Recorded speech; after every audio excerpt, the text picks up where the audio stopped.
Hi, I am Anil Kothari from the research team at MFA, and you're watching the story of our markets. Let's begin with the global picture.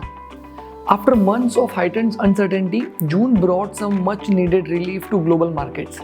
The biggest positive came from easing tensions in the Middle East. As progress was made on a US-Iran understanding and shipping through the Strait of Hormuz gradually resumed, concerns over oil supply disruptions eased significantly. The impact was immediate.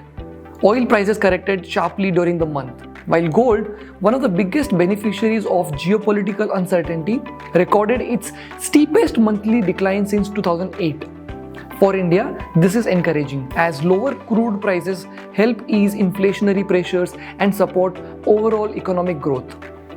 That said, inflation remains the key theme globally. The US Federal Reserve kept interest rates unchanged, but its commentary suggested that inflation is still a concern and that further rate hike cannot be ruled out. Europe also raised interest rates for the first time since 2023, while Japan continued its gradual move towards policy normalization. Global equity markets reflected this shift. The AI-led rally that had driven markets over the past year cooled off, with profit booking across semiconductor-heavy markets like Japan, Taiwan, and South Korea. Back home, Indian markets remained resilient despite continued FII selling. Once again, strong domestic SIPs and mutual fund flows provided stability.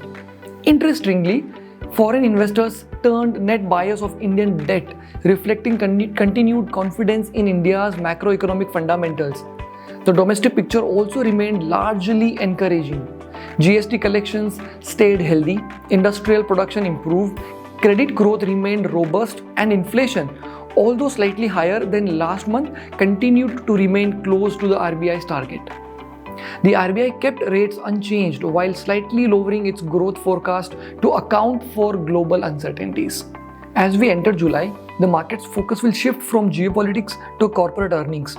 While expectations for this quarter remains modest, the sharp decline in oil prices could improve profitability and support sentiment in the coming quarters.